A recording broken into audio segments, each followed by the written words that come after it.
and it will be filmed and recorded live and subsequent broadcast available through the Council's website. The Council is a data controller under the General Data Protection Regulations and Data Protection Act 2018. We broadcast and record Council meetings to fulfil a public task obligation to enable members of the public to observe the democratic process. Data collected during this process will be retained in accordance with the Council's published policies available through the Council's website. Members of the Council are reminded that they should follow the Council's established meetings protocols, including around the chat facility, and that comments made in the chat facility are visible to all participants in the meeting, which may include members of the public who have received invites to the meeting. So, I think that's an easier version. So thanks a lot for your forbearance, and I'll ask that apologies to make with the country. We have apologies for absence from Councillor Wilson, with Councillor Brooks substituting, and Reverend Fraser Donaldson and Mr James Doherty, who are two of our chapter representatives. Convener will now move to an attendee roll call before speaking to declarations of interest. And the following members please indicate if they're present at the meeting either in person or remotely. Councillor Armstrong. Present in the chamber. Councillor Brennan. Present in the chamber. Councillor Brooks. In chamber. Councillor Doherty. Present in chamber. Councillor Hellier. Present remotely. Councillor McGuire. Present. Councillor McVeigh. In chamber. Councillor Nelson. Councillor Quinn. Present in chamber. Councillor Reynolds. Present remotely. Councillor Robertson. Present in the chamber. Reverend Burt. Present chamber. Miss Fiona MacDonald. And Miss Paula McEwen.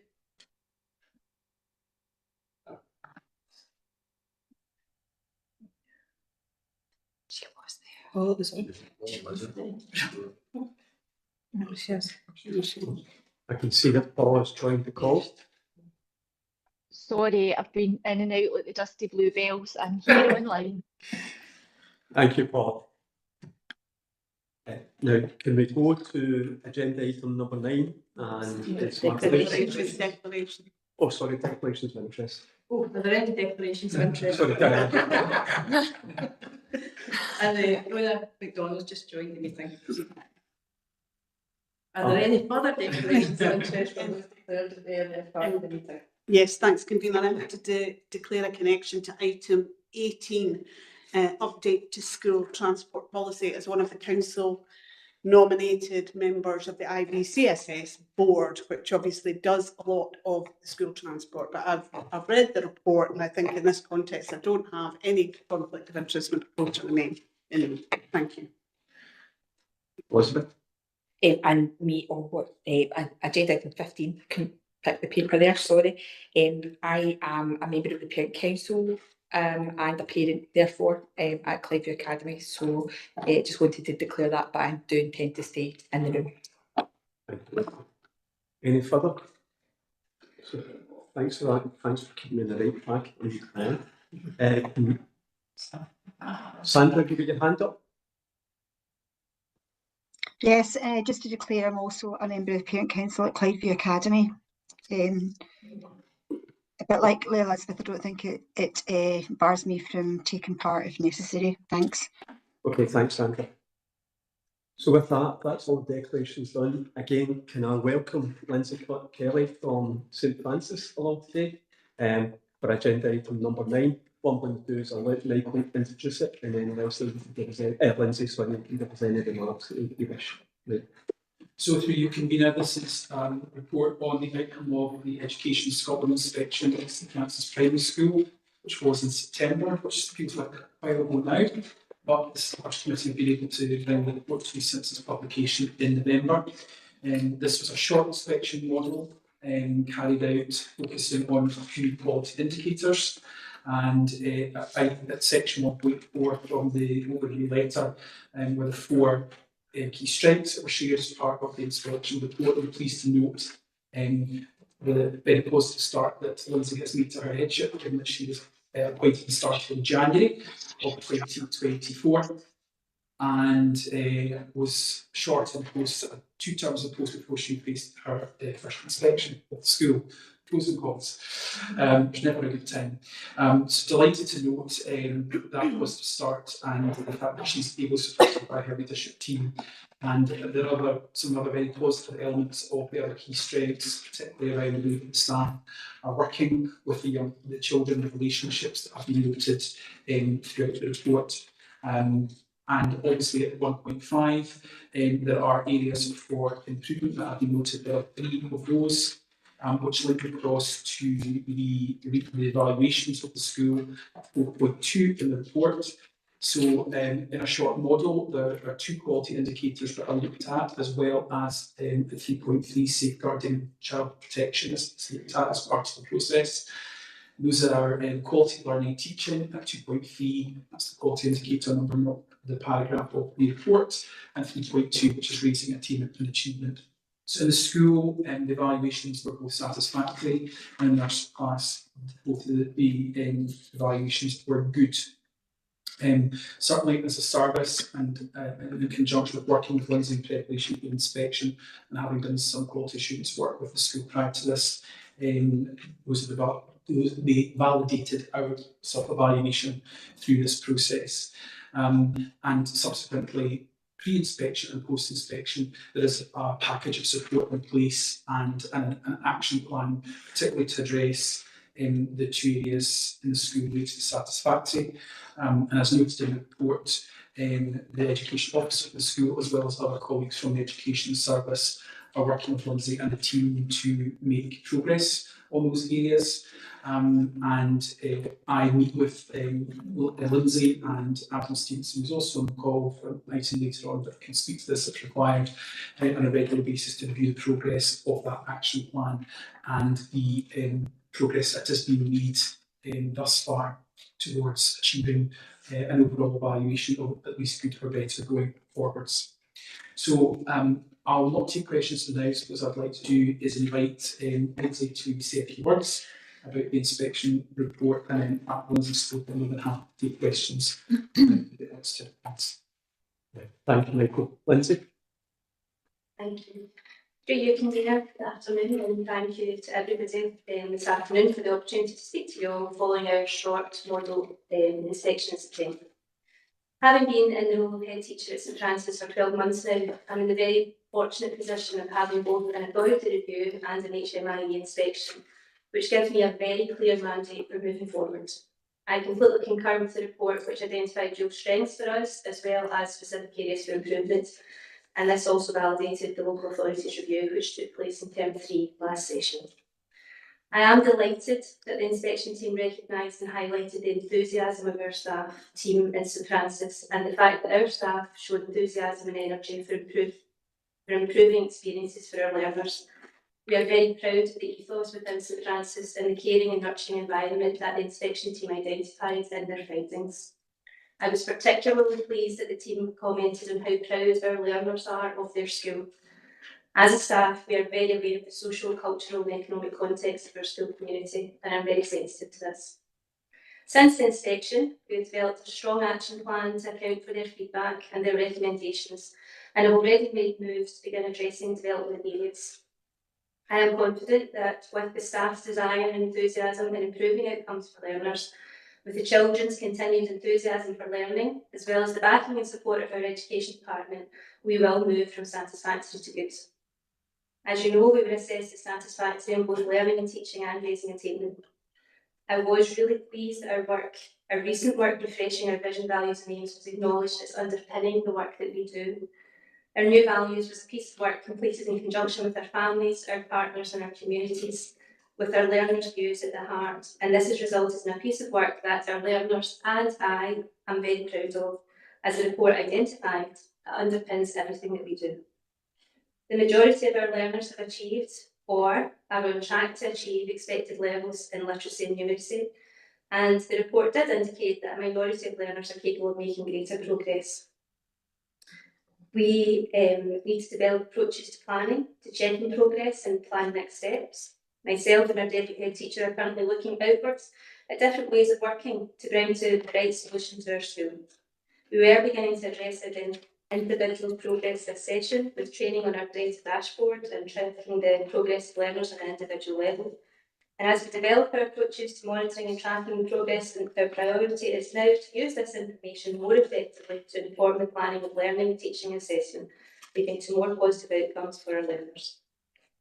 The report also identified that we should work together to improve approaches to teaching numeracy, an aspect my deputy head and I has already identified as an area of improvement. We will be moderating approaches to the teaching of numeracy, and we will continue to move forwards in this area with teachers and support staff benefiting from relevant and well-planned professional learning on teaching and assessment pedagogy. We'll be working with the authority's strategic pedagogical leads, who use a coaching and modelling model to strengthen our approaches. I am looking forward to developing and leading improvements in St Francis, and I know that I'm doing this with the full support and backing of Michael and our Education Officer Adam. I'm delighted to be part of such a strong community, and I'm very confident that we can take forward the recommendations in this inspection report. Thank you for that, Lindsay. I'm going to open up to questions either from Michael or Lindsay. I'm going to bring Elizabeth in first of all.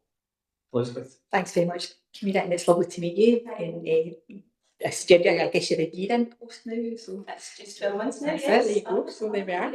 Yeah.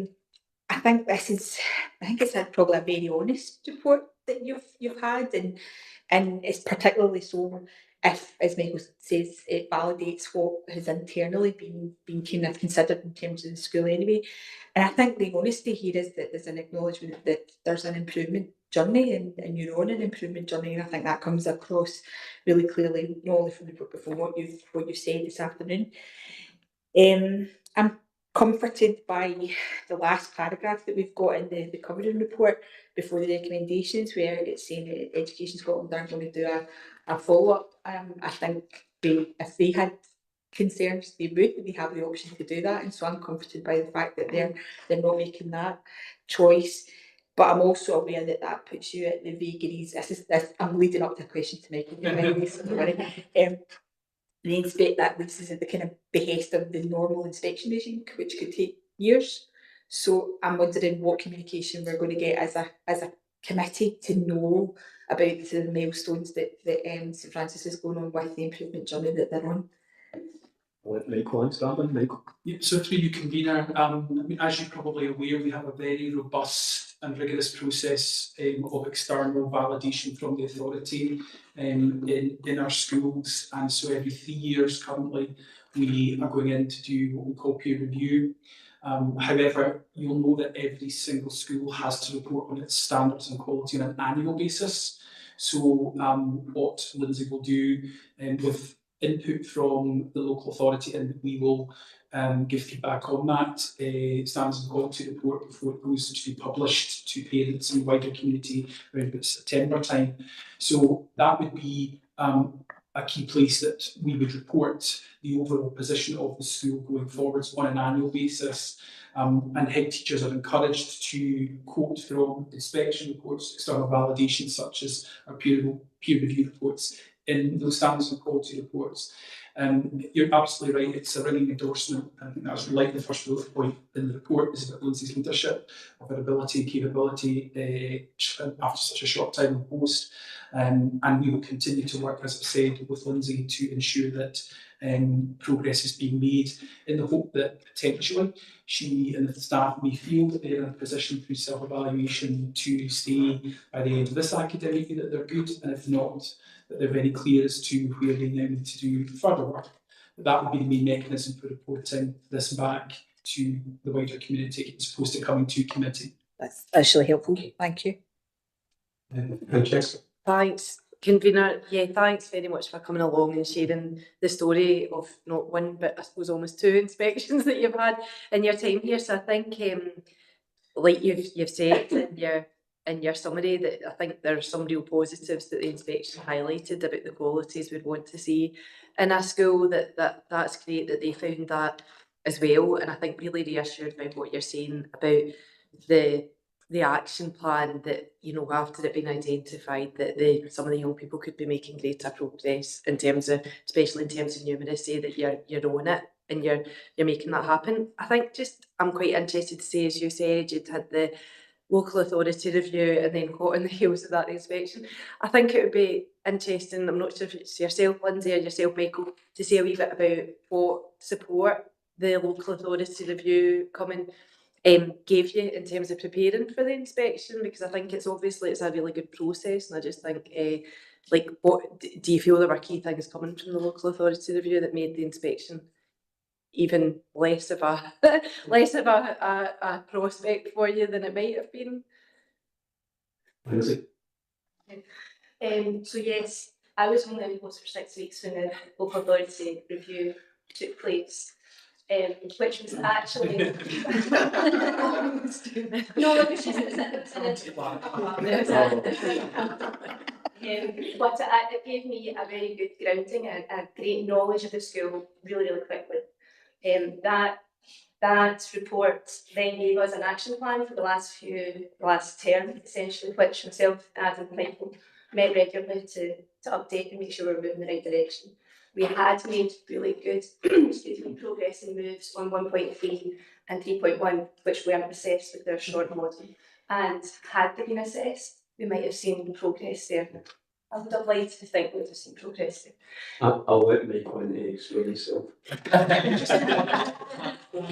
So you could, it's not my habit to pounce on your head teachers and review their schools. However, what we have tried to do in recycling over the 3-year process is give considerations to when the next inspection might happen, and possibly haven't accounted for it happening quite as soon as it did. However, it had been planned to happen sooner than it did, but the previous head had announced the retirement, and we felt that rather than do review as the previous head was leaving, it might be better to wait for the new head to come.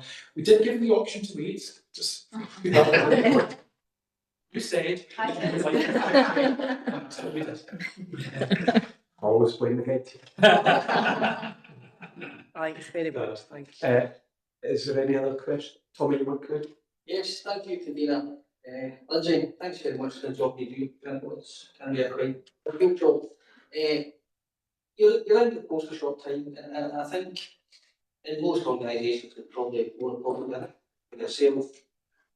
To succeed, you have to build your team, you have to hold your team, determine your thinking, moving forward. Now, that applies to both teaching staff and non-teaching staff. Now, is that an issue that you're seeing in your school, and also Michael, across Inverclyde, where staff are temporary or they're moving on? Does that affect your ability to mould your team and build your school going forward? I think St Francis are actually in a very fortunate position in that we have a number of part-time staff. However, we've got a cohort of long-standing staff that know our school, know our resources, know our children, know our families really well, and I absolutely intend to capitalise on that. We have done so far and fully intend to continue that. That also helps with new staff that do come in, because that's the nature of the job. People move on, people are on maternity leave, but because I have got a core cohort of staff who know what we're doing and are buying into my vision, they're able to support that moderation of those conversations in the corridors, that they're able to share their experience with our new members of staff who are coming in. We absolutely are working as hard as we can, and we're working together, and it is really important, and the staff team know how important it is. My vision is that we're working together collegiately, and maybe I'm in a fortunate position that I do have a strong cohort who know the school really well. Yeah, good job. I wish you all the best. What I'll do is I'll let your coffee tent come in just to answer your general point you're making, Tommy. Yeah, just to talk about the temporary teachers and the movement of those, and you'll know that we've taken significant reductions in funding with the Time Challenge. when we were in the height of the funding for the Scottish Attainment Challenge, we were bringing teachers in on temporary contracts, the backfill, and unintended consequences as they built up service. Of course, those teachers were entitled to contracts, and those jobs may not have been at the school at which they were serving. So that, you know, with the additional money, it was very, very welcome, but it probably caused a lot of movement. I mean, Michael and the team worked very, very hard to try and keep staff in the same school if they've been working there, but that wasn't always possible. And we and Paul's on the call with the work with unions to make sure that we're very fair and explicit when teachers are entitled to permanent contracts, that we get them as they come off if it's the time. So with less attainment challenge money, there should be less movement overall compared to what we've seen 3 or 4 years ago. Yeah, no, thanks, Ruth. I appreciate it's not easy, but obviously, like me and yourself, we want to give the head teachers every tool we possibly can to improve. Thanks, sir. Thank you. I can't see any more questions. Or makes me to thank Lindsay very much. Lindsay, we always say this, you're more than welcome to stay, but for some strange reason, they don't normally, although they enjoy this command, normally as soon as I say you can go if you wish, they attend to the door. The only thing I would say to Michael, from us as a committee's point of view, it's good to see the validation of the work that your team does, Michael, and to validate what happens externally. And I think that gives us that assurance that part is working and working well, that we are in tandem to outside inspectors to what we actually say in school as well. So I think that's a well done for your team in that as well. So thank you, Linda. Thank you very much. Thank you.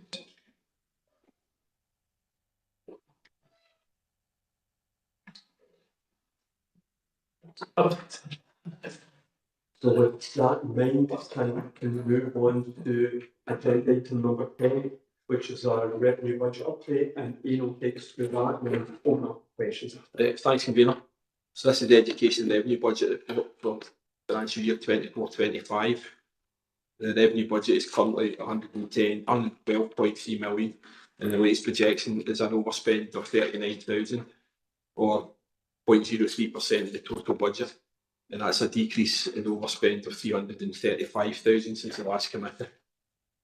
The main areas to highlight are an underspend of 380,000 for employee costs, and that's mainly due to teacher posts being left vacant since August 24. It's probably important to know that those posts are actually surplus posts, so they aren't part of the staffing formula for the schools, are over and above that, so it shouldn't have any impact on the schools. There's also overspends of 240,000 for the early years partner providers, 264,000 for our catering provisions, and 231,000 for transport costs. School meal income has over-recovered by 124,000, and income from other local authorities for the ESN placements has over-recovered by 100,000. Just to point out, within that, school meals income is a one-off amount of money received from the Scottish Government to write off historic school meal debt, so that's why that's kind of shown by such an amount since the last time. So section 3.3 of the report gives more details on the main areas responsible to more details in that part of the report. Section 3.4 and Appendix 4 provides details of the earmarked reserves. Expenditure is currently 97% phased spend, and it's 56% of the expected spend for the current financial year. A fireman of 50,000 has been requested in section 3.5 of the report, and that's the catering provisions budget and taking money from the over recovery you're seeing in the school meal income. So the over recovery in school meal income is partly due to increased number of meals being created as the uptake has went up, so we're balancing the budget as best we can by increasing that. So committee are asked to look at projected overspend of 35,000 for 24-25. And note the proposals to address the partner providers of pressure that I mentioned is in a separate paper later in the agenda. The committee are also asked to approve the refinement for 50,000 as detailed in paragraph 3.5 in Appendix 5.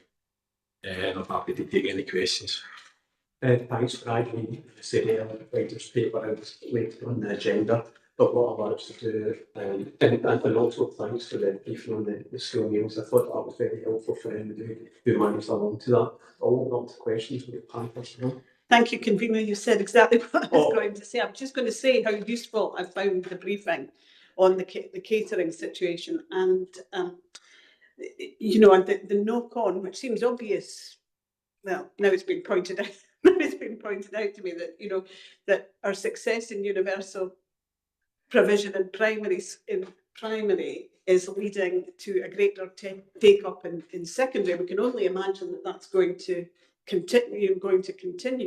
As I say, it makes sense when it's explained to you, but I found the briefing very, I'm sorry, I don't have a question, but I did want to say how useful I found it. And it's, you know, it just explains what's happening that certainly wasn't immediately obvious to me. Thank you. No, thanks. I think it was good to hear about the nutritional value of the school meals as well. It's very important. I've got Lynn.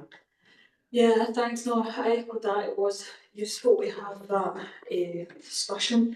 So, say the overspend in terms of catering is, you know, I'm just trying to get my head, is that purely primary then? Because I say due to an increased number of meals being prepared, so is that primary because they get free school meals, so if we more access that then we've kind of got the funding, or is it a combination of primary? I'll bring you in first of all, and then Tony can help. You can be no, we're seeing an uptake in both. We don't get income obviously for primary schools, so the income I'm seeing increasing is coming from secondary schools. Although there is an uptake in the free school meals in primary as well, so that has increased since they've been made free. But the income part of it is relates to secondary schools only, because we don't get any income for primary anymore. Right. Okay. So the over recovery, so there's 74,000 in over recovery relates to the one-off grant that we got, and the balance is money from secondary schools. Right. Okay. So it's a bit of both. It's a bit of both, yeah.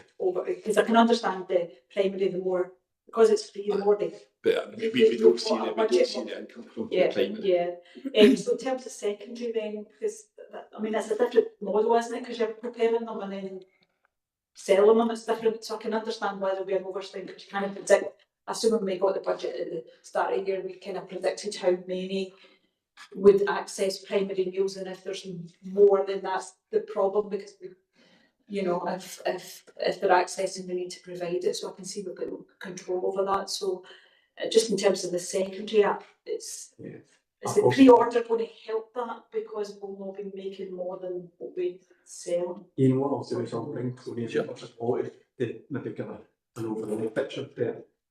Yes, we remember from a couple of years back we were under recovering income in the secondary, so we've seen it take.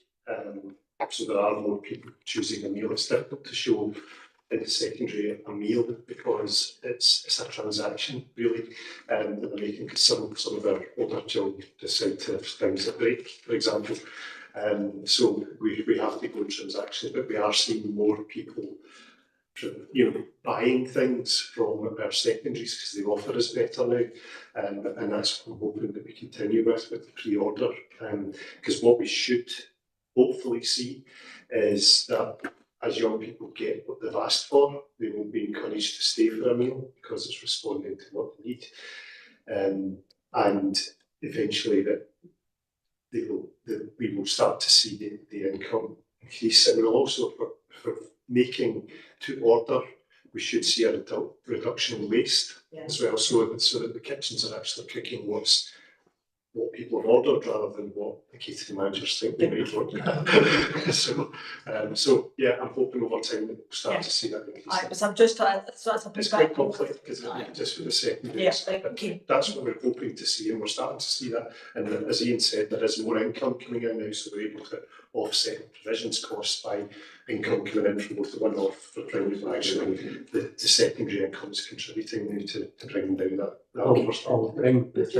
Just to come in on Tony's as well, Tony's answer, if we make more meals, it's going to cost us more in provisions. I mean, we'll try and be as efficient as we can, but if more people are taking, more young people, especially preschool meals, are taking meals, we're going to need more provisions. Yeah. Sorry. No, it was clear, it just wasn't clear for me, but I'm clear it now, thanks. Okay, thank you. I'm going to bring Tommy in. Tommy? Yeah, thanks, Nina.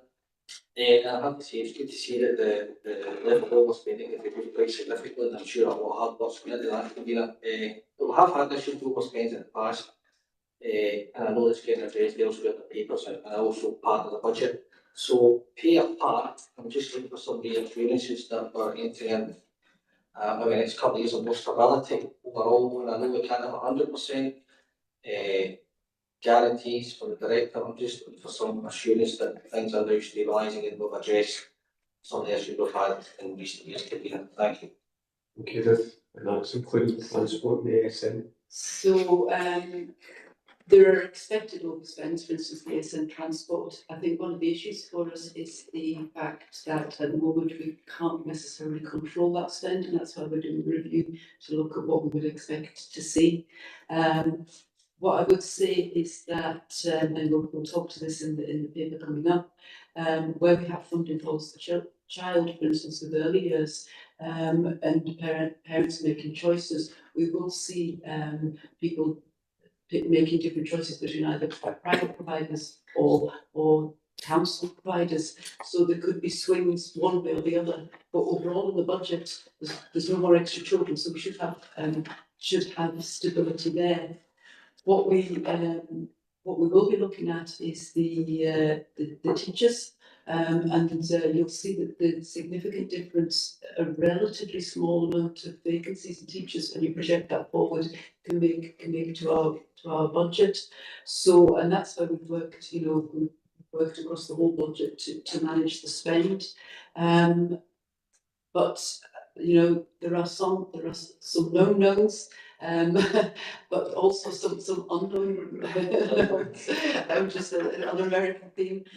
But what I would say is that this committee has always been very good at being able to manage that overall in the totality of the budget. And I know behind the scenes, as you say, we work very hard, just to say if this is the situation, what will we look at?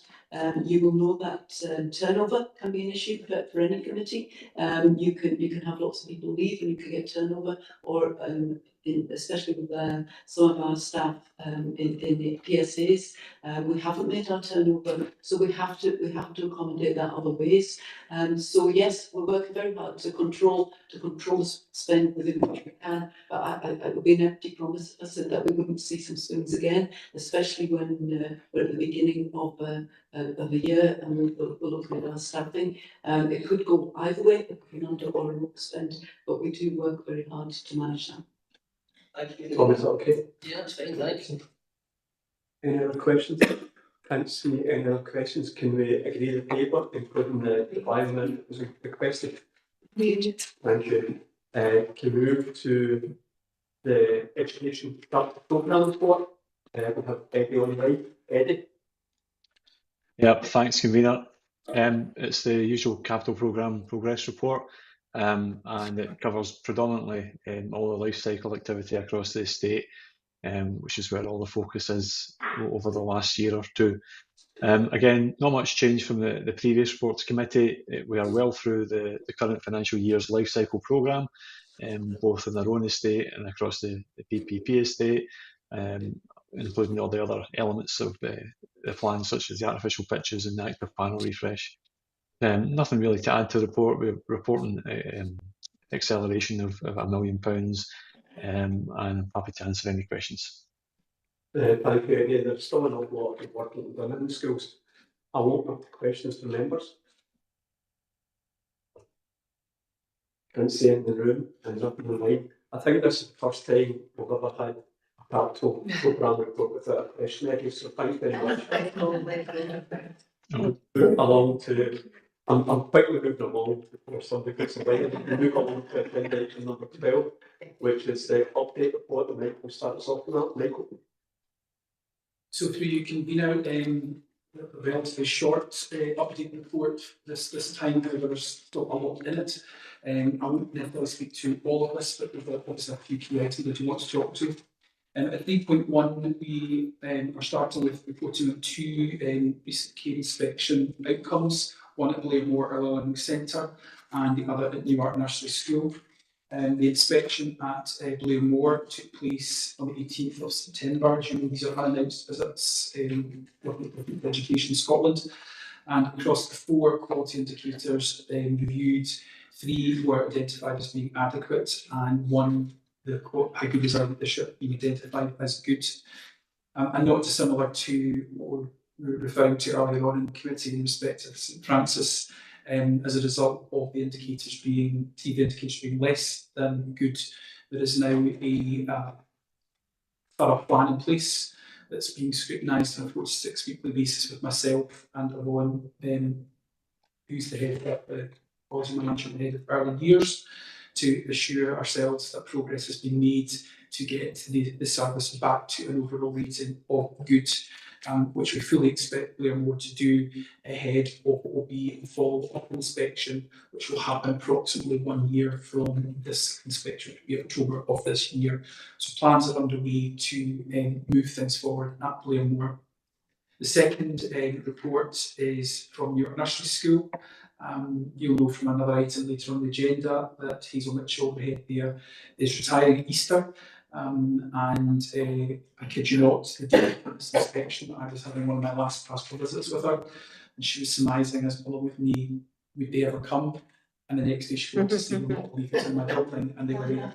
So we're delighted with the outcome for Newark and for Hazel and the team, and very good across the board. And although the how good is our care, play and learning wasn't evaluated as excellent overall, the red report, you will note the word excellence is used in that indicator. It's just that the overall balance swung towards the very good rating, but there was excellence identified within the inspection, which was very pleasing to see. So our congratulations go to Hazel and her team. At 3.2, just an update, as much as we have it, in respect of the education reform process. Since we last met, the Education Skills Committee, the Parliament has concluded its initial scrutiny of the bill, and we've given you a link there to the recommendations that were made, and the process continues to go forward. The Centre of Teaching Excellence, at the time which I wrote this on the paper down, hadn't been announced, but it subsequently has, and the University of Glasgow will be the host for that new establishment within the set-up in Scotland. We look forward to engaging with that going forwards. And we've also got a link there to the curriculum improvement site, which we have reported to before. I gave you links to it before. But this is quite an important piece of work that's longitudinal in its nature. It's over a 10-year period of time where the entire Scottish curriculum is being reviewed, subject by subject, if you like. And we've had Education Scotland come and speak to our head cohort at the Easter conference in December about what that looks like. And we're now setting up plans within the service alongside school leaders to ensure that we are aligned with that process and taking full cognizance of the output from various stages of that review. First subject that was put through scrutiny through a national thematic was mathematics. So obviously we are reviewing our numeracy strategy in alignment with that, and that will be our model going forward. The independent review of qualifications assessment, there's not a significant amount to say to that, so I'll maybe move past that. I don't know if Ruth wants to pick up 3.4, 3.5 on teacher number. Yes, I think it's fairly self-explanatory. So we're for the teacher numbers, the agreement is for authorities to go back to the 23-24 census, which for us was 772. Our census is 20 left. That's why I put the figures in. 60,000 saved by the rounding. So we're approximately 20 left. 12 linked to the attainment challenge, which we will not be able to put back in. We lost £750,000 of funding for the attainment challenge, and I don't think the Scottish Government are expecting us to do that. There's additional 8 vacancies that Ian mentioned. They're not called vacancies; they're made up of additionality. So for instance, we've had a falling school roll, so to link it to 2 fewer classes.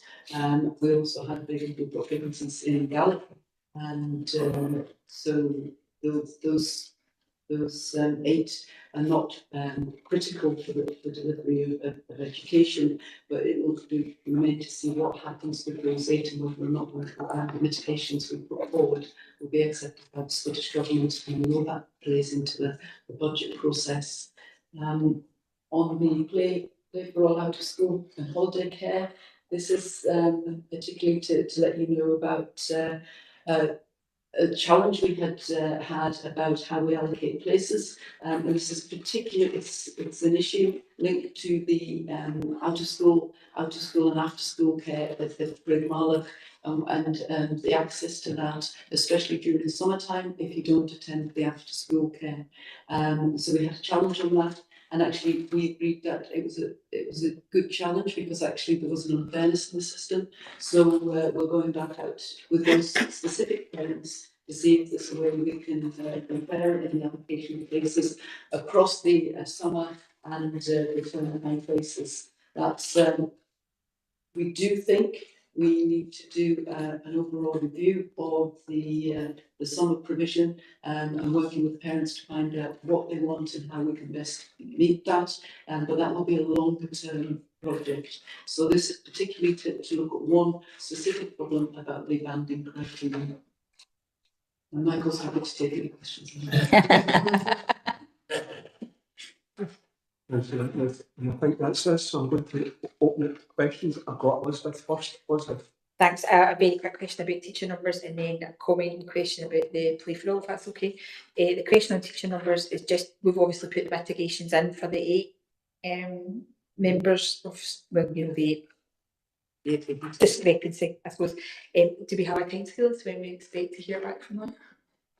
No, and in actual fact, the mitigations were just for information, so we won't know our staffing until September 2025. So I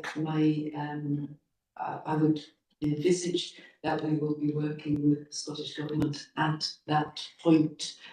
We've sought clarification about whether or not they would work with governments to look at mitigations, but we haven't had anything back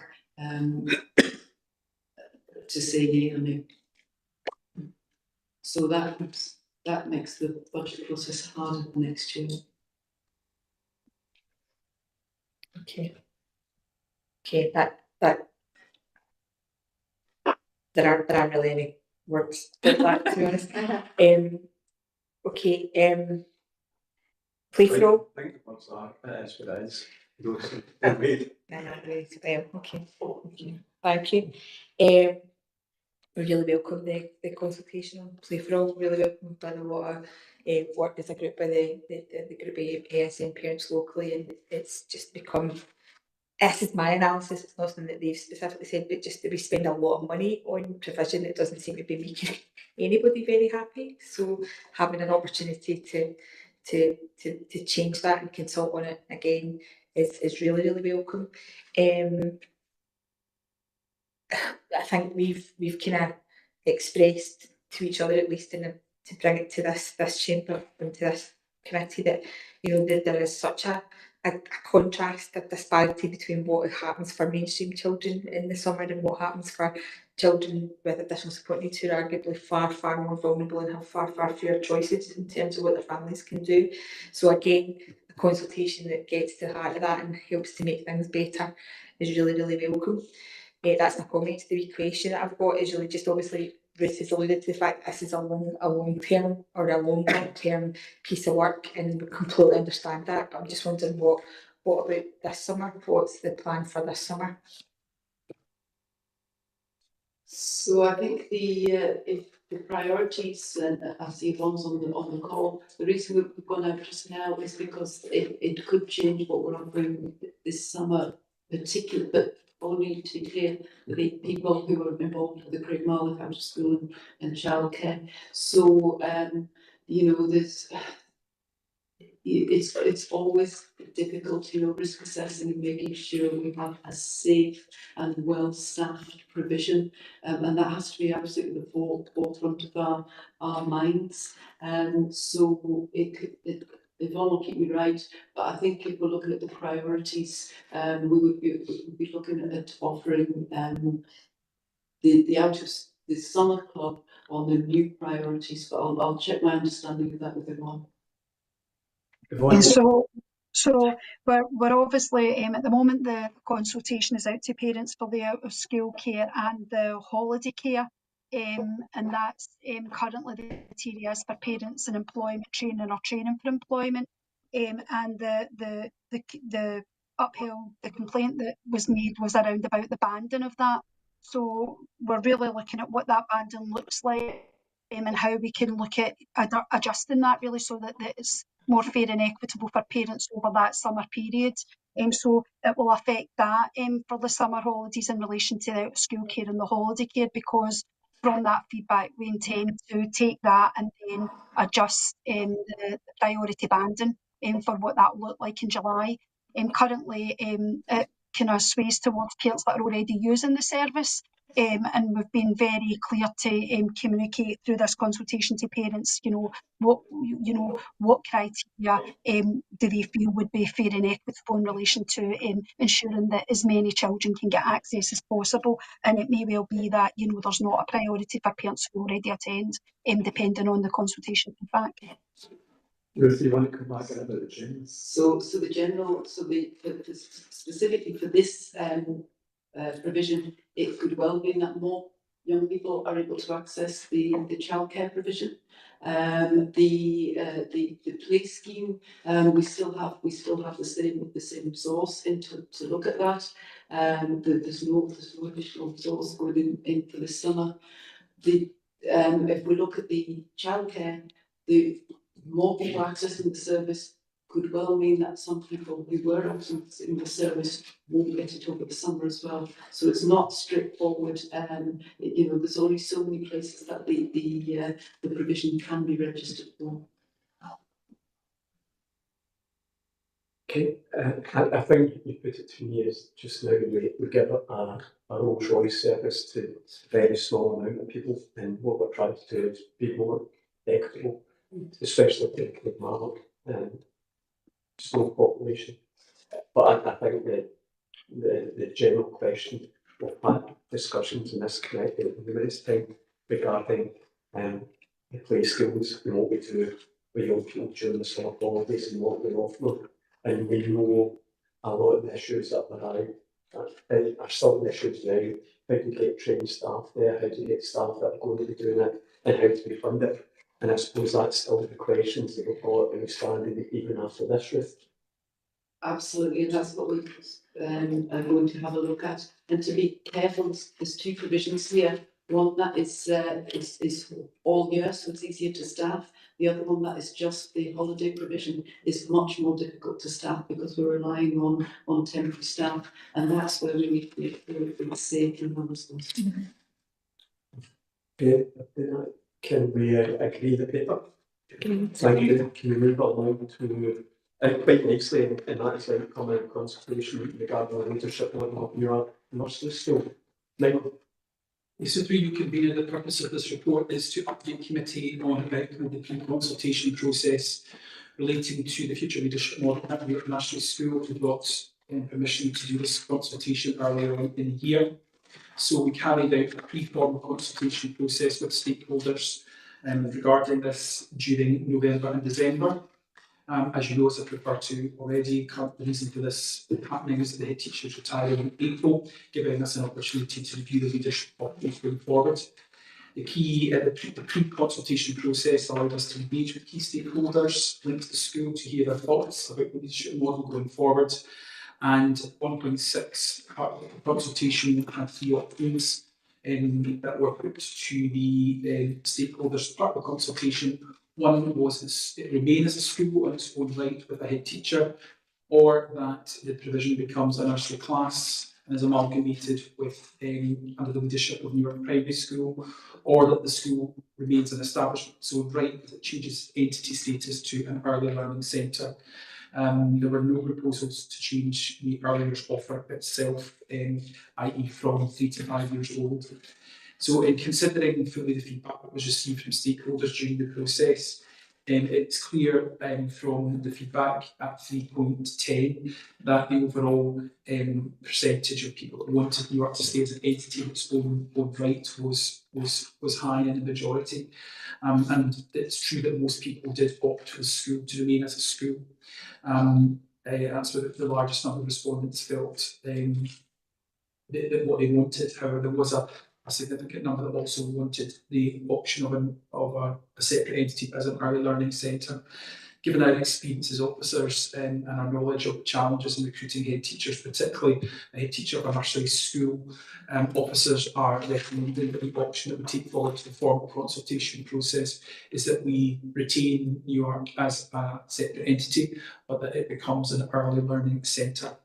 Obviously, there's with detail to what I've said within the report, but at the moment, at 4.2, give a bit more detail. Currently, we only have one nursery school. The rest of our early years provision is delivered through standalone early learning centres or nursery classes, which are all staffed and led by non-teaching staff. And in terms of the work we've done to develop leadership pathways over time for those staff, we have a large number of deputies who are sitting either within a standalone early learning centre or leading a nursery class. And certainly we feel that that's where the pool of talent would potentially be for future leadership of early years. It's not to say that we would be able to recruit a head teacher of a nursery school, however, and we know that that model is becoming less preferred right across the system, not just within Inverclyde. So therefore, the recommendation of the report to committee is to approve the commencement of a now formal statutory consultation process with key stakeholders of the nursery school and for it to become a standalone early learning centre under the leadership of the head of centre. And the proposal paper that will be taken forward is the appendix to this report. Happy to take any questions. Thanks for that, Michael. I'll open up to questions. Got Lynn? Lynn? Yeah, so thanks for that. It's all pretty clear and the reasons why we're going for option 3, basically because it's going to remain as that separate entity. I just been reading the report, had a wee bit of nervousness that we've done a consultation and asked for their opinion, and then we've sort of discounted the one with the majority. So, whilst I understand the reasons for that, because it's like the newer model and the preferred model and one that look like the world will look like in years to come. So it's probably just a question of why did we offer it as an option and not just offer the 2 options. And then just my second point is that just to clarify and probably for parents and stuff out there, that this is about a sort of change in leadership or management structure, and the service and the provision to our young people will remain unchanged. Thanks. So I'll come in. So this wasn't statutory consultation, this was a pre-consultation for the statutory consultation. If we go out with 2 or 3 options for a statutory consultation, we will immediately get criticism from Education Scotland saying parents weren't clear on the option that would be taken forward. So it's best to take one option to a statutory consultation. So so basically the consultation hasn't yet happened, but we could well have said, okay, we're just consulting on putting New York into New York School. So the parents wouldn't have had any option to give us a steer as to what they would prefer. So I think going out and giving a suite of all the possible options, then narrowing it down. And remember, there was three things being voted on. So the people who wanted to go to New York School may well have under one option voted to keep the family centre as well. So actually, it's just to literally gauge the opinion. So parents will give us a steer on what would be the best option to take out from those statutory consultations. If that makes sense. Yeah, I think so. And just a second point about just to clarify the structure. So through you, convener, this is about the leadership structure. There is no, I think we said that in the report, there's no proposal to change the provision, to extend it or change it in any way. So what young people and their families experience day to day, a lot of changes to the leadership structure that will be different. Yeah, I know that was just, I just wanted to ask that, reiterate, it's for anyone else watching or parents watching or whatever, that you know that is purely about the management structure and the kids shouldn't really see much of it. You can understand why, so that just a final question, given the previous report where it's great, it's very good on the cusp of excellence, we want to make sure that continues. So the headline change with one of the ethos and the so it's continuing. Michael's given that assurance that it will be. Do we have any other questions on it? Can't see anyone lined up in the room. Do we agree the recommendation from forward? Thank you. We go to agenda item number 14 now. First of all, apologies. Obviously, in agenda item number 14, we've not done any good with the Amazon rainforest. We'll plan to be true to GDPR regulations. Are they both thought it was best to change this, so we had to reissue it, and it was a weighted document to begin with. It was a weighted document because people in this committee wanted to know more about the attendance policy, and we wanted to know more about what the cloud was doing compared to nationally. And Michael straight away in this. What the piece of work's already done, but Michael's got this, so what the Michael. Yep, so through you, Convener, as you just said, the purpose of this report is to present the attendance policy to the committee. The policy was written as one of the key actions to the attendance strategy, which was shared with you earlier in the session. And as we indicated at that point in during this report, we now are required to have an attendance policy, which we always have had. We now have a very clear template that's been delivered to us from Education Scotland. And the expectation is that from this policy, individual establishment policies will subsequently flow. And that's partly the reason why it is so lengthy, because we like a waggle in the cloud, what a good one looks like. Education speak there for you. And we've done that as part of the appendices to this report, which is its size. The policy has been developed through ongoing consultation with a range of stakeholders, including heads of establishment, colleagues from Children's Services, the HSEP. And as I said, we've always had a policy, but what this is, I suppose, seeking to do is capture in policy some of the practice and the good practice that exists. What we're now going to be doing is expecting that all education establishments have their version of this in place for August 25, which will build on what they already have in place. We're already in many ways implementing a lot of this, but it's just so you're cited on it, and we have committee approval of the attendance policy. Mark Coyle, who I will not take full credit for writing this, please don't think I wrote it, I didn't, but Mark and his team led on the writing of it, and it has been a labour of love, and we're both here to answer any questions that you may have. Thank you, Mike, and thank you, Mark, for joining the call. I'm going to open up to questions. I've got Elizabeth first. Elizabeth. Thanks. Clearly there's a phenomenal amount of work that's gone into this, so hats off to the team for producing it. Being there myself, when you're writing a policy and you go, that's it, done. But actually the writing of the policy is really only the start of it. It's then making it work and actually seeing it in practice. So that's something, and I actually spoke to Ruth about this earlier. Last week, not this week. I think it would be useful to kind of, as time progresses, to see how this is actually working, so that because we are sitting here blithely saying today, hopefully, yeah, we're okay, we're fine with this as a policy, but it would be useful to know on the ground in our schools how it's actually working through case studies or some such means. And we're ready to see success. Yeah, so through you, Convener, anyone that knows me will know that I like to ask the question, so what went out in schools? And certainly, absolutely, I would want there to be, I would expect, and we all want to track this going forward through a range of different mechanisms at both an individual establishment level and an authority level. We do, within the Standards and Quality Report for the service, have data around attendance, and I think my memory serves me, maybe on the request of Councillor Brennan last year, we put in additional information as to the impact that we were having around attendance, and we can put case studies within that. We'd be happy to come back either to committee or to whole members briefing to emulate the one we previously had in relation to maybe with head teachers present for them to share their stories around case studies. We can certainly see, because we share weekly, and you'll note that in the policy, weekly attendance of all establishments are shared with all heads every week.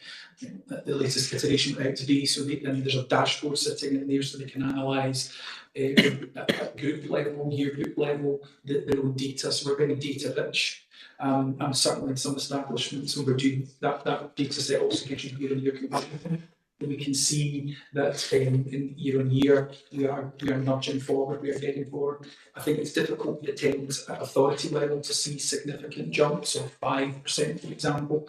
And in my work, I've always considered a percentage increase to be, even for an establishment, significant. And we are seeing that in some, particularly in our secondary schools, as you would have reported that's stagnant for the last 2 to 3 years.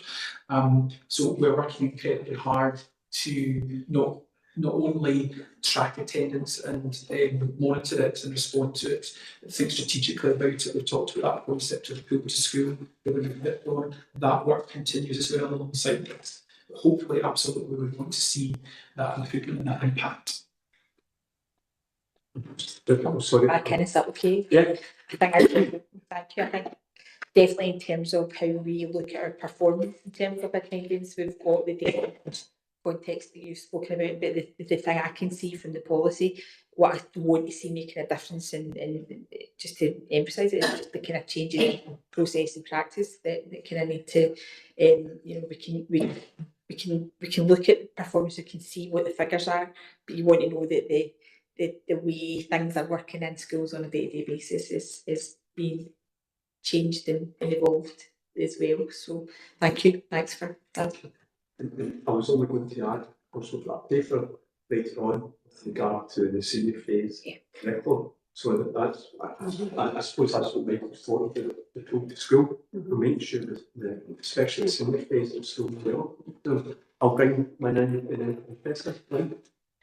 Yeah, thanks for the report. I must admit that some parts are just skim reading, so it's getting very technical, which I'm sure is good.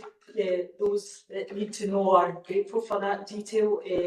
So it's really good to see this, standardising things across the schools, and especially data gathering. We need standardisation. It's just, and I know the answer to that, but it's kind of back to my previous question. I just want to tease that out, that although we're standardising it, that we're kind of celebrating the individuality of each school who are putting in fantastic measures. That you talked about the pool that we've talked about before, and designing that based on their own individual community. So it's just that teasing that out, that although we're standardising a procedure, the individual and the creativity is still allowed to flourish, and I would really welcome, some of us telling those stories about the impact to our young people, because it is a huge issue. It's really, I think we talked before, it's really complex, and I kind of feel sorry in a way for our educators who are kind of left with trying to deal with a lot of, wide number of issues, because it's coming out as attendance to school, but there's lots of stuff in there, the reason why there's no attendance. So I'm probably just to, thank everyone, and they should be grateful, all the staff that are doing all these really creative stuff to try and get our young people through the door. So thanks very much. Francesca? Yeah, thanks. Through you, convener. Yeah, obviously, like you're saying, Michael, it's something that's really important to me, and I'm sure to all the members of this committee, because it's such a key feature of education, isn't it, that you need to actually be there to take full advantage of all the opportunities we have. So there's the attainment element and also the safety element that's really important, I think, to all of us. So really appreciate everything that's been done here. Like Councillor Robertson says, a huge amount of work on it, and really following it through and really kind of seeing it through to really detailed level for it. That's just something that we want and is really important. I think, I suppose what I'm trying to say is, like, no stone has been left unturned really with this. I know we've got in here, we've got the letters, so I think that's really useful for us to see. I can't remember if it's in this paper or we've seen it in previous papers related to attendance. I think what I'm just wondering about is that message reaching parents and pupils and the communication of that, and how that we know we've got the letters, which is excellent, we know we get the text to parents, but that deep message of why school is so important. I think you've talked before in this paper and another one about the potential for an advertising campaign or for that, and I see some mention about posters, but I appreciate what you were saying in the past about you're trying to work out what exactly is the thing that's going to make the difference, and you were wanting a bit of a wait and see approach to that. I'm just thinking, what work or what is your feeling on that just now about what it is, so that parents and pupils really know why you're doing all this work?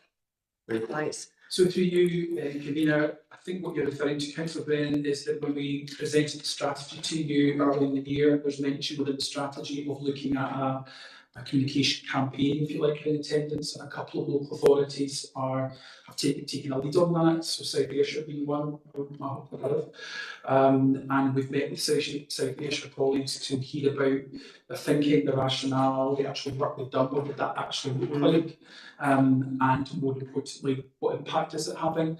And it's difficult for them to say in any upswing they're seeing in attendance that it's absolutely to do with that campaign, because when you get down to school level, it may be the attendance of 2, 3 or 4 or 5 children that has really improved its media. So it's difficult to know, is that what's having the impact?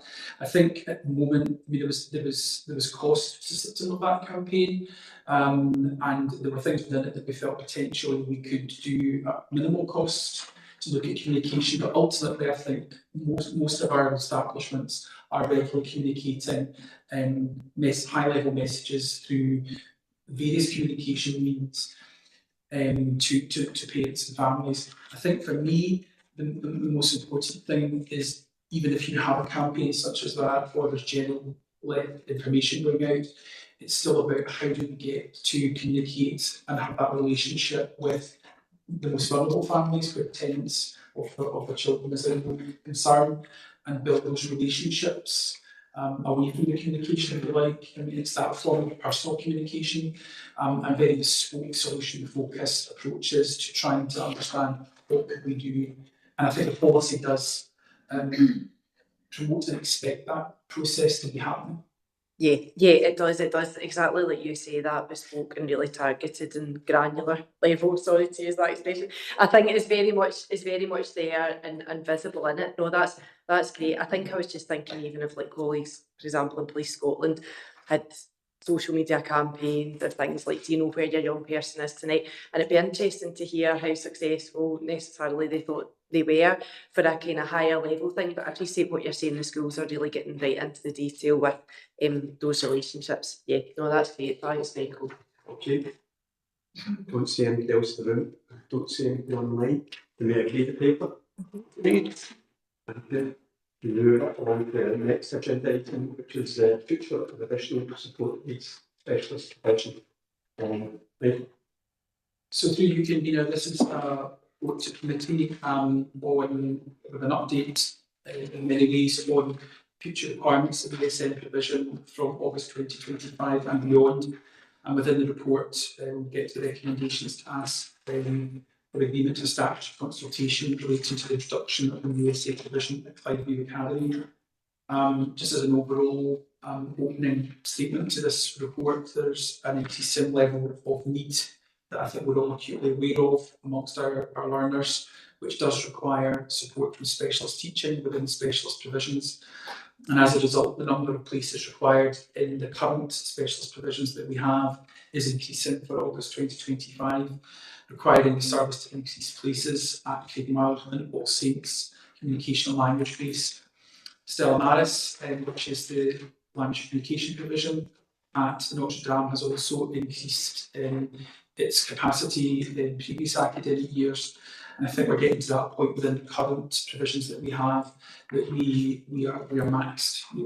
Places are full, and what we can see from our processes is that we need additional provision.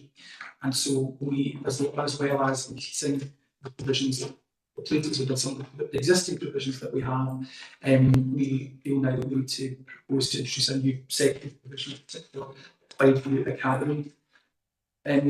In section 3 of the report, we've tried to outline some of the background and context to the situation that we are in.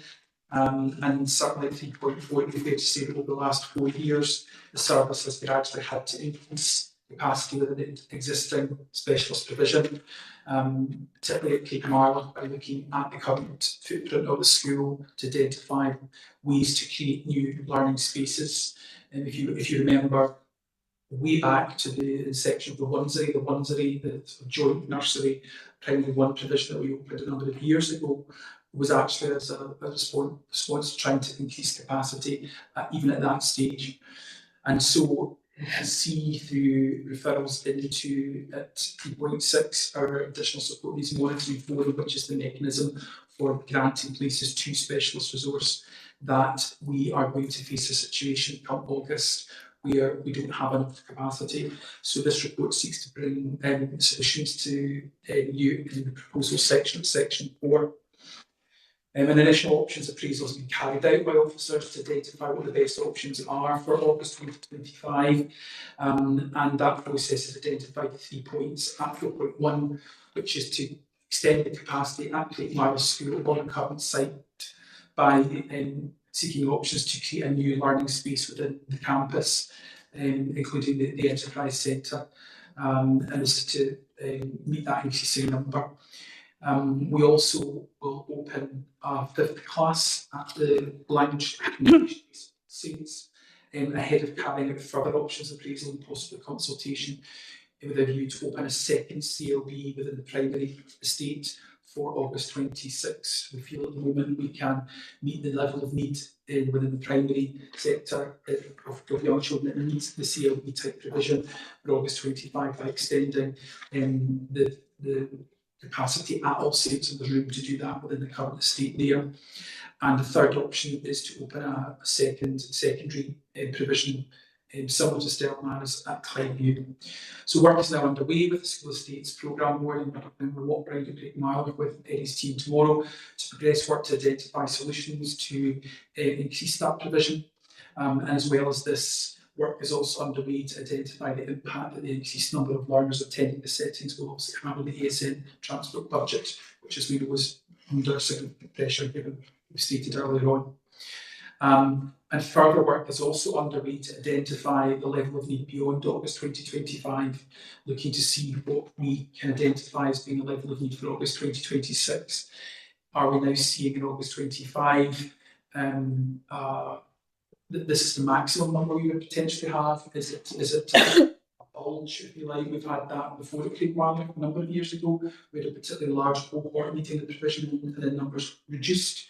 And it's very challenging for the service to be able to be sure about that, because particularly when we're talking about primary one intake, it's not as easy as identifying. We can identify the total number of potential primary young children coming in, but to understand within that cohort how many of those young children potentially have an additional support need that requires to be met through specialist provision is a more challenging thing for us to do, but we're doing scoping work at the moment, particularly with partners in HSCP to look to whether we're going to have an increased or decreased level of need. At 4.5, just outlining in particular the requirement to do the statutory consultation in relation to Clydeview, and I've maybe prefaced this by saying apologising to the Parent Council at Clydeview. It had been our intention at their recent meeting there on Monday to share this news with them, but the papers obviously were out in the public domain sooner, so I take responsibility for not having told them ahead of the meeting on Monday, and some were cited on it through the local press. So what we're needing to do at Clydeview, we feel, is bring in a provision not dissimilar to Notre Dame. And as you've seen there in the third paragraph down, out of the 160 children that go to Notre Dame every year, approximately 10 children a year have a space there within. They're on the roll, part of the year group, they have their needs met, not solely within Stella Maris, but Stella Maris is a provision that supports them to access their mainstream learning. What we can see is the number of current primary 7 pupils who require such a placement for August 2025 is beyond what Stella Maris has the capacity to take in. It's almost double at 19. So we're clearly at a point now where there is no space to increase Stella Maris within the footprint of Rochdale, and therefore we are proposing to extend and have a provision for Clyde View has been identified as the preferred option due to the fact that the school there they have a current intake capacity of 180, and the school has traditionally over the last good number of years has always served its catchment first, and then there have been places, if you like, left over, places available for placing requests from other schools. Therefore, out of the total 180, we would be proposing as part of this consultation to have 10 roughly places assigned to young people who need such provision, and that would obviously reduce the number of places that could be offered to families making a placement request at school. The overall goal projections for Clyde View in the coming years are for the catchment numbers to decrease. And whilst the space within the Clyde Academy, due to the school being under capacity, row projections there for the future indicate that the row may increase, and that consideration needs to be given to protecting that school's ability to serve its catchment due to the proposed house building in the local area. So I think I've been through the report quite thoroughly, and the main recommendations are for committee to note the content of the report, and that a future report will be brought back to update on progress with planning for provision for August 2025, and that you approve a statutory consultation is carried out now relating to introducing new SEN provision at Clyde View Academy for 2025, and that a report on that consultation will be brought back to committee in the spring once the consultation is complete. Take any questions. Okay, thanks a lot, Rob. That's a preview of the report. I'll open up to questions. I've got Graham and I've got Paula. I'll bring Graham in the room first of all, and I'll go to Paula online. Thanks very much, Nicola. Thanks very much for the report. 4.5 talks about the ASN provision at Clyde View Academy, and that's the list of comments or question I'm going to ask. Clyde View Academy, as the report's been said, and obviously you've iterated, it's been picked due to the numbers what's been forecast, or the current numbers that are live for Clyde View and forecast, marked against potential. I can't remember what it's used, the capacity of Clyde Academy. It could obviously increase, the point you've cited is obviously the Scottish Power site down in Inverkirk. We obviously have building currently going on within the Clyde Academy site, so I'm assuming that's been taken into consideration as well. So this would reduce the capacity for placement requests for Clyde Academy. It is a high pinch area at the moment, and there's a number of challenges that I'm aware of placement requests being failed because the capacity is not available. So with a high demand school that we're going to obviously potentially take 10 spaces out of, which would reduce, as the report said, reduce numbers. I just wonder how valuable that is for the parents of children who choose to ask for a place at Clyde View Academy, where parent choice, I think we agree, is important. So obviously parents have the right to make a placement request, but they also have a school within their catchment that will provide an education, quality education for their children, and will meet their children's needs. Obviously, what Clyde use the opportunity to create a provision, I suppose, at the sort of Gurek side of the authority as well, and so whilst there will be less places for children to maybe make a placement request into Clyde View, and those placement requests come from various different places, there's still a catchment school there that will meet their children's needs, and in many cases where potentially a placement request hasn't been successful and the families have then attended a catchment school, that has worked well for them, and we would continue to work with all of our schools to ensure, as I've stated earlier on in various reports, quality education for all children in Inverclyde. And just want to go back, so obviously placement requests are placed by families because they have a stated opinion that the current catchment school does not meet their children's needs. So that's subjective, that we're saying that the catchment school will meet. That is subjective. I'm sure the family is important, that we want to ensure that families have the option to obviously request a placement request at school that in their opinion, which obviously is just their opinion, would better meet the children's needs. I come in on that one. So our placement request policy allows for that. So the very first criteria is if a child has additional support needs that cannot be met in the catchment school.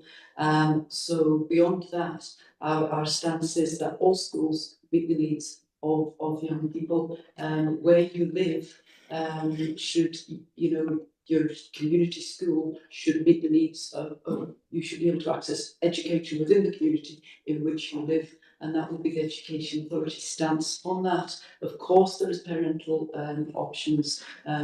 People have preferences. People cite differences. Friendship groups, all sorts of things, and we meet those if we can. But there are elements where we can refuse that, and that one of those would be on space. What I would say also is this is no different to Notre Dame. Where again we have there's a high number of requests, some of which are refused because it already has the base as well. And what we're doing here is spreading this across the totality of the school estate. Okay, and there is a danger, obviously, we can't say what other we've got our space in the request policy. We come back here and numerous times to change that, we believe that it's robust.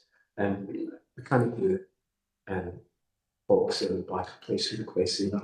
Going, let's say officers and officers best endeavours to actually make equity of service within an applied, and if they're saying 5 years of a place to put it, then we've got to take that professional view more. So that's my view. I'm going to bring Paul in first of all.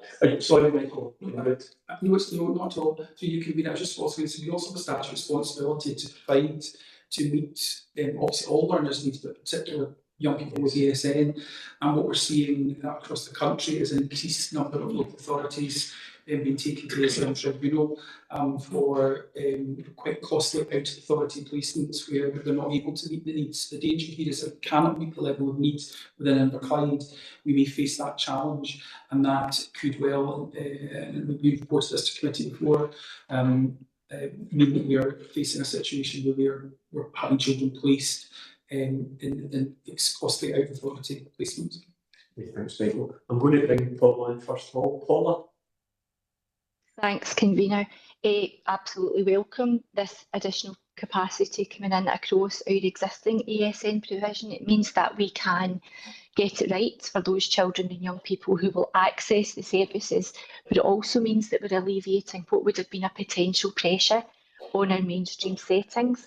My question's around the Cabinet Secretary's funding pledge for ESN and whether we have any clarity yet about how that funding will be used, because obviously from the teacher rep perspective on committee, it would be good to see additional posts going to these services rather than pivoting resource from other parts of the service, which might then mean detriment across other services to put the staffing provision into these new allocations. Michael? So through you, convener, thank you for that question. That's very helpful. At 5.2 in the implications section, we made reference to what we are referring to, Paula, as part of the budget settlement announcement. The Cabinet Secretary has announced £28 million, we believe, for additional support needs. I have to say, in answer to your question, it's not yet entirely clear what the parameters of that money is going to be. Initially, it seemed that it might be something to do with training, but now, after a recent committee appearance in Edinburgh, I believe she was making reference to this actually being used for human resource, as you're outlining. But we've yet to see our share of that money, and we've yet to see what the parameters are about the spend and its recurrence. But our hope would be that from within that money, that would go a considerable way to funding the additional staffing that we required.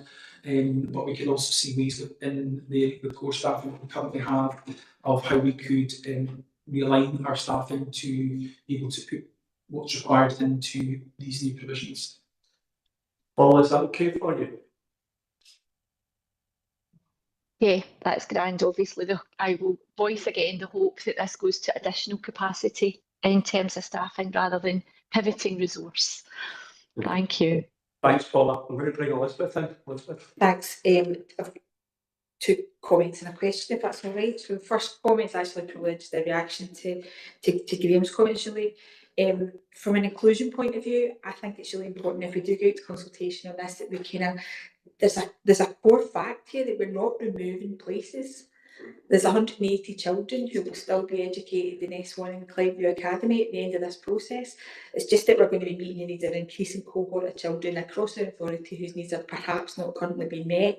So if we're going out to consultation and the things that we say and the things that we write, I would hate if we othered a group of children and parents through that process. So just a point of inclusion there, really. Second comment is I was at the Parent Council for Cliveview last night, and I know that they will thank you for the comments you made about how the process went, because I think it wasn't ideal for them.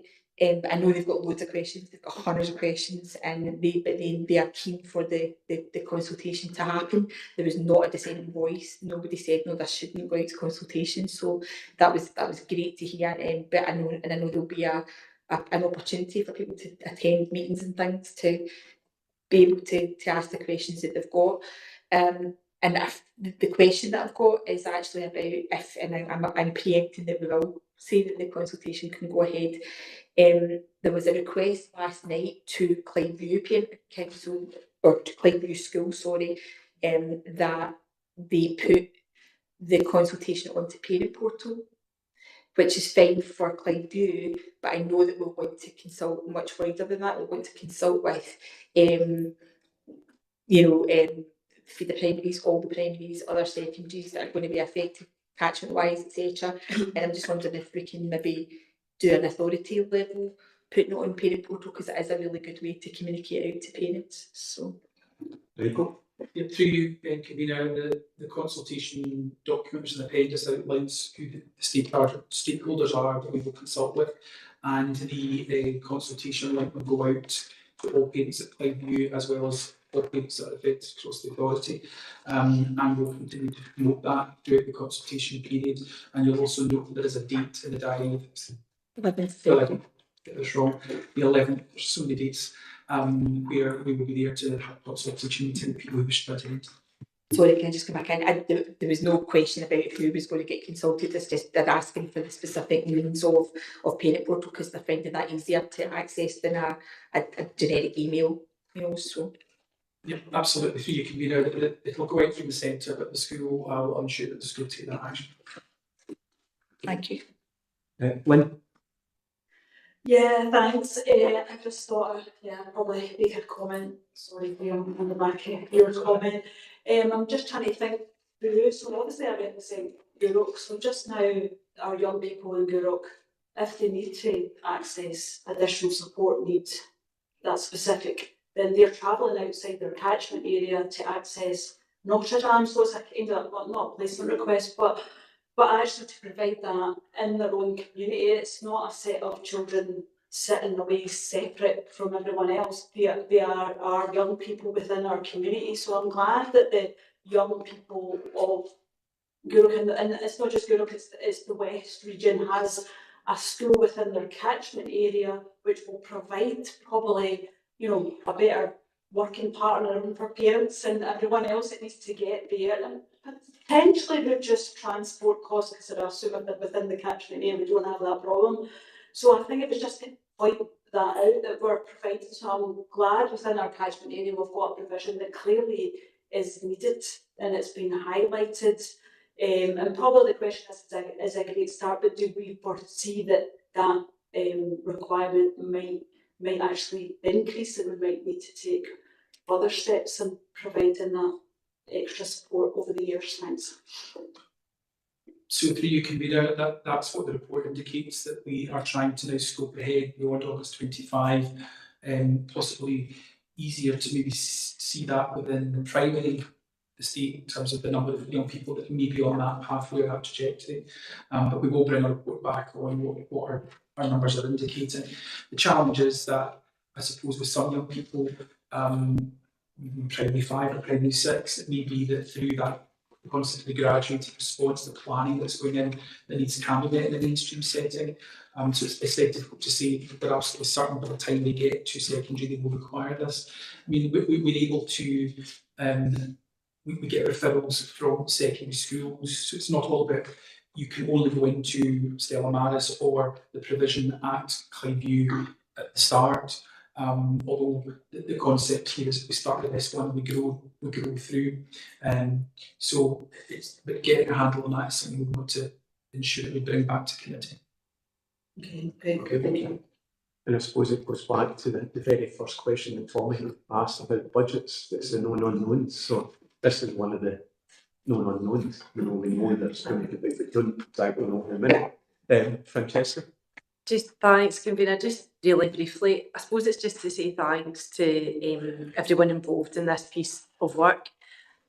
I think what we've seen over the past couple of years is a really sort of responsive and proactive approach, if that's possible, to be both at the same time in terms of ASN and young people and their families. And I think, you know, in the work you've done looking at the Nest and that provision and looking at Owen View and the expansion of that and seeing this year, you know, moving on with it as well, and to just be thinking ahead and also sort of retroactively as well about what young people need and what's best for them. And I think just really appreciate that focus on it and getting it right for young people with ASN. Thanks.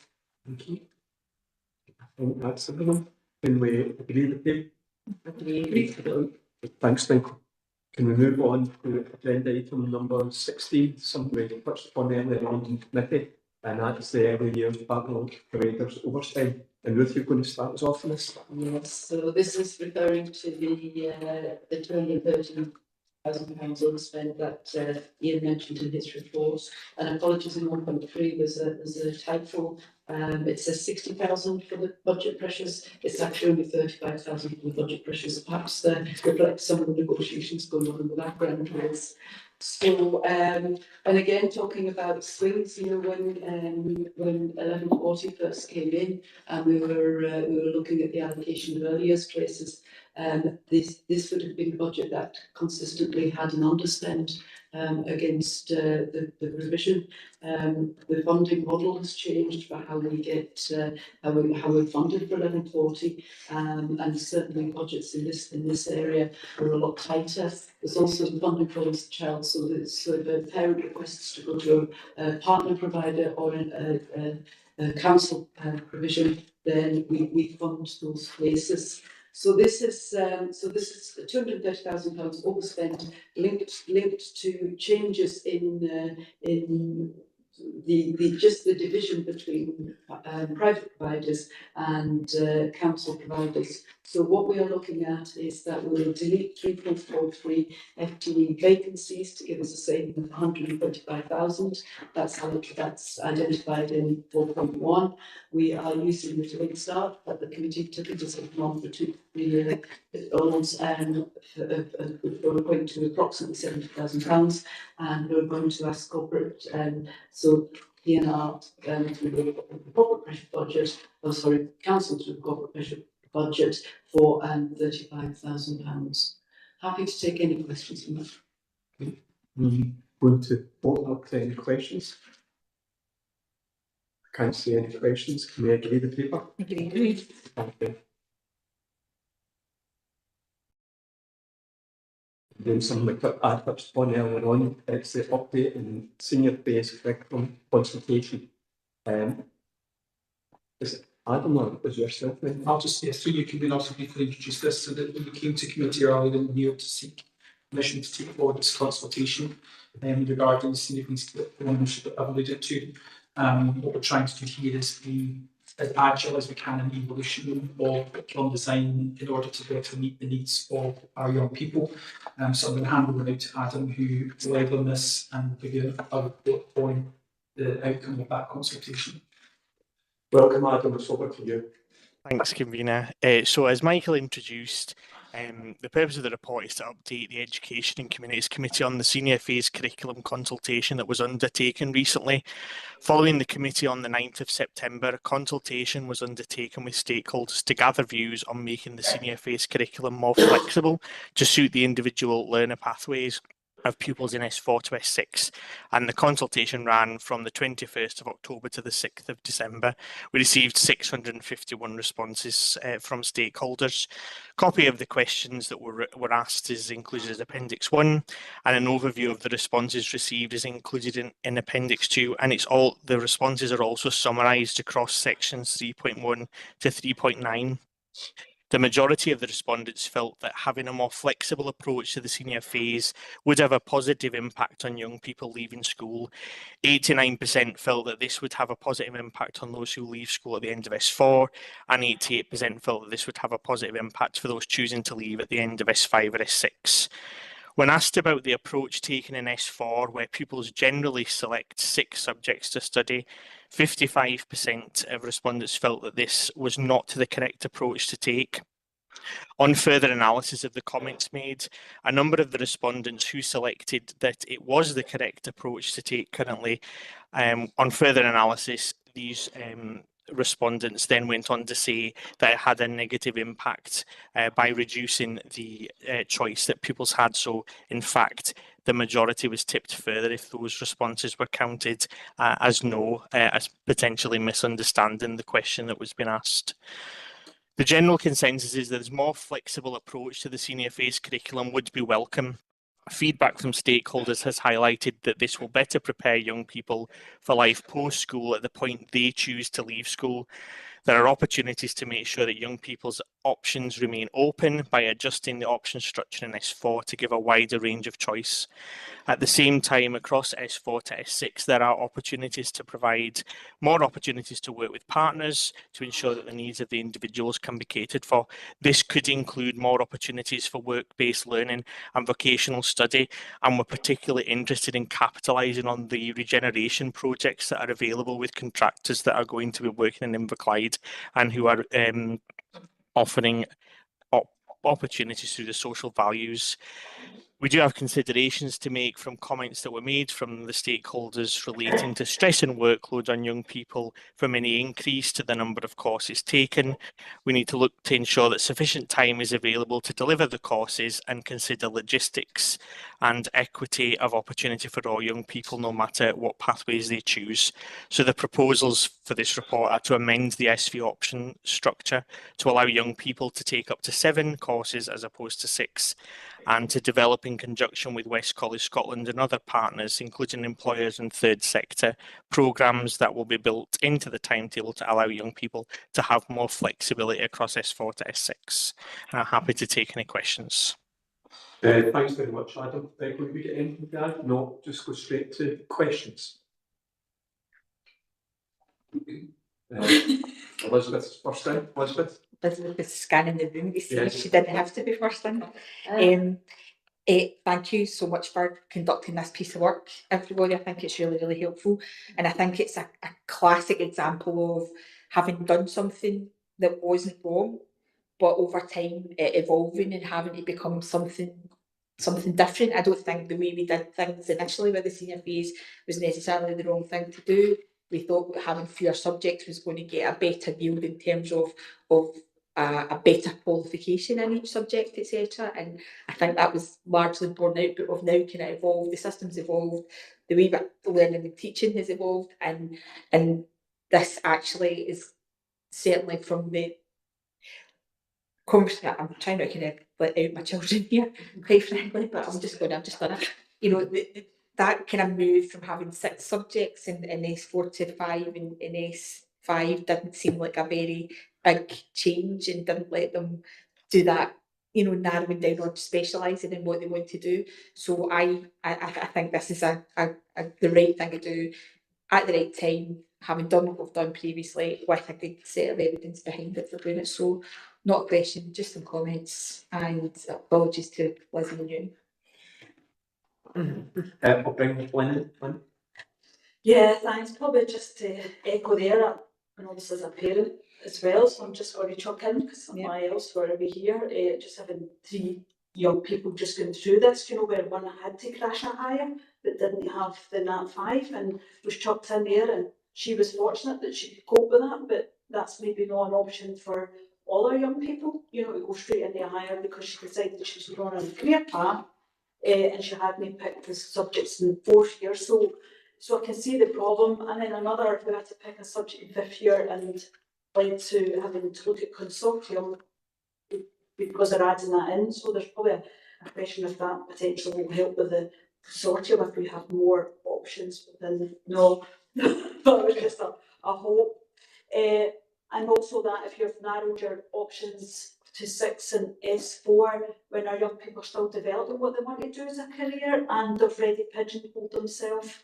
So when they had that 7, they know they had a choice to get it down to 5 from 7. So it seemed like more of a, well, we'll try something else. Well, they've got a subject they're picking and it's pretty major and now they've lost interest. So I can see that it has caused practical issues, and I think it's great, especially when we've consulted with the young people and they've realised that themselves it's not given, and so yeah, I'm really glad to see that we're kind of moving on there and being able to, it's back to what let's say, namely adapt to our young people and what's the best for their outcomes. So thank you very much. And I think Ruth answered my kind of question by shaking her head and it's part no. So I'll bow rather, but it won't help consortium. It won't make consortium any easier. In fact, it makes consortium probably slightly more tricky because of the columns, which is one of the advantages of the 6. To be fair, I think we are fairly unique in that our schools all run a very similar system, and we've always held them together, and it's because we can use consortium to increase first choices. So we're lucky in the size that we are. You know, for instance, in Highland Council, you wouldn't be able to use that so much. But I don't know. I think I'm right. It doesn't increase the chances in consortium. The main thing here is consortium is mainly 5th and 6th years that benefit from that. 4th years very, very rarely would move to another school because they're able to deliver it within their structure. We are meeting with the secondary deputies, as we said about we have a common structure. We are meeting with them around the logistics of what that looks like, so we can still take advantage. But 4th years generally won't be affected by the changes in the fact that we don't move them around anyway. Thanks for that, Adam. Any more input? And I suppose the key is to make school relevant to our young people right up, because we do, as we know, have a lot of people staying 18 years of age. We want to make sure that school is relevant to the last day in school. And bearing in mind the earlier paper, we want to make sure that we don't get school for that reason and that there is something at school at that point in time. I think this helps that. So can we agree the paper? Then we move on to item number 80. Whenever we can wait for this one, so over to you. Please don't be alarmed, these are minor. So this report is just to seek approval of minor updates to the policy and provision of school transport. Type note 1.3, it is over, I've written there that it makes sense. So it's over recent years, and as and when changes have been identified. So there are quite a significant change in terms of the provision of the under 222 free travel, and really that is the main change to the policy on school transport, where before we would, the provision of transport, if we ever did get a direct service route from to a school, we would have purchased a travel card for young people, but the provision there is that if they're getting a free travel card anyway, find out that they would use the travel card to do that. And we still continue to try and find those routes. And we did take the opportunity just to update some of the terminology within the report, but that's the main change to the report. And there are no other changes to anything else within the transport policy that we may cause or should get any questions. Happy to take any questions. Any questions? I don't see any questions in the room. None online. Can we agree? Thank you. And we move on to agenda number 19. Is it anything required? We agree. Thank you.